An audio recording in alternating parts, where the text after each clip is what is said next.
Comment déchiffrer les étiquettes nutritionnelles? Est-ce que vous avez déjà essayé de lire les étiquettes d'un produit en rayon avant de le glisser dans votre panier? Ou peut-être que vous fonctionnez tout simplement à l'instinct, en regardant un peu les étiquettes, en voyant les couleurs qui vous attirent ou autres. Mais il faut faire attention parce que c'est un piège. L'industrie de l'agroalimentaire, elle est très très forte en marketing.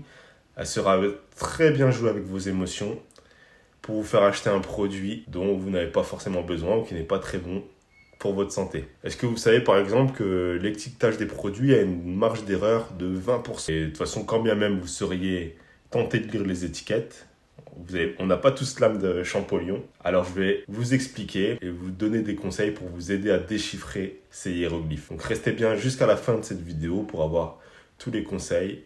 Et je vous donnerai quelques astuces aussi en fin de vidéo. Donc, en règle générale, les valeurs nutritionnelles sur les paquets sont indiquées par 100 grammes, par 100 millilitres ou par portion.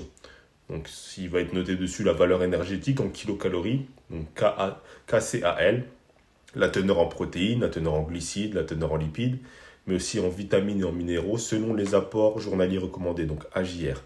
Il y aura aussi la teneur en fibres et la teneur en sodium. La taille des portions peut changer selon les fabricants. Donc les portions elles sont spécifiques à chaque produit. La couverture des besoins en protéines, glucides, lipides est indiquée en général par portion. Sur la base de dépenses caloriques moyennes d'un adulte, soit 2000 kilocalories. Ça, c'est une norme américaine qui est souvent reprise en Europe. Les quantités de vitamines et minéraux sont exprimées en pourcentage des AJR, donc des apports journaliers recommandés. Et les ingrédients sont listés par quantité décroissante. Donc, attention aux produits, vous allez voir le sucre qui apparaît en premier dans la liste des ingrédients.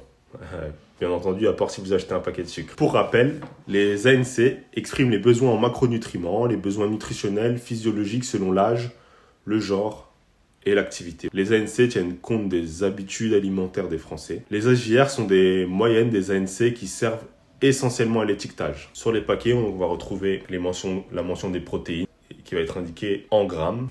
Les glucides, pareil, la quantité totale de glucides va être indiquée en grammes avec la mention dont sucre en grammes. Et cette mention dont sucre, ça indique les sucres simples sans précision de leur index glycémique. Donc il peut s'agir de sucres à faible indice glycémique comme le fructose, donc le sucre qui est présent dans les fruits naturellement. Et ce sucre-là, il est préférable.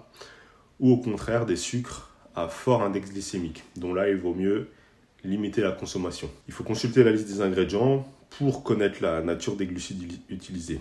Les lipides qui apparaissent aussi sur l'étiquetage, donc la quantité totale de lipides va être indiquée en grammes avec la mention dont acides gras saturés. L'indication des acides gras trans, elle n'est pas obligatoire. Elle peut être mentionnée volontairement par un industriel, mais c'est pas obligatoire. Donc il faut voir les termes huile ou graisse partiellement hydrogénée.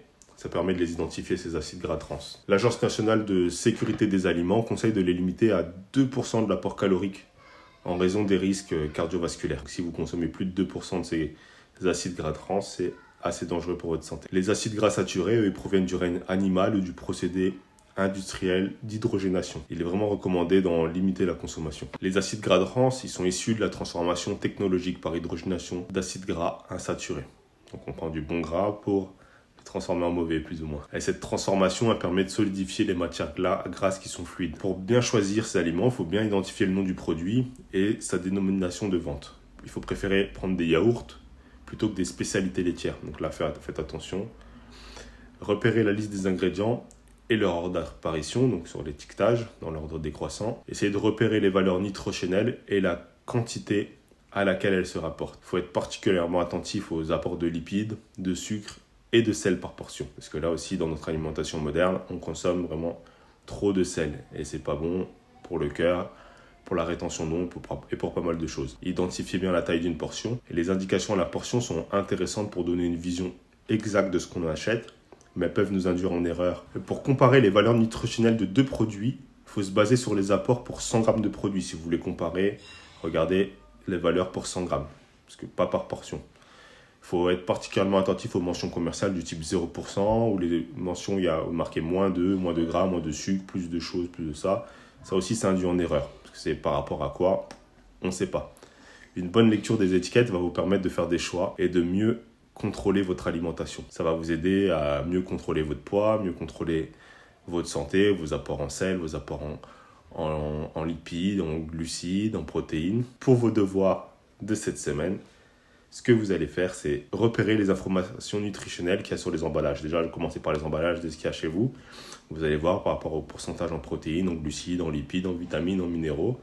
Et ce que vous allez faire, c'est essayer de changer 2 produits qui sont inadaptés par 2 produits avec des meilleures valeurs nutritionnelles. Voilà pour vos devoirs. Si vous voulez plus d'informations de ce genre, je vous invite à vous abonner. Et vous pouvez aussi, pour ceux qui sont sur Facebook, venir rejoindre notre groupe. Et là, je partage aussi pas mal de contenu de la sorte. Je partage des programmes sportifs, des programmes nutritionnels, mais aussi des programmes mentaux, donc pour tout ce qui est la gestion du stress, etc. Vous pouvez me rejoindre sur le groupe Coach Carlito sur Facebook et on partagera et on échangera tous ensemble. Allez, à toi de jouer.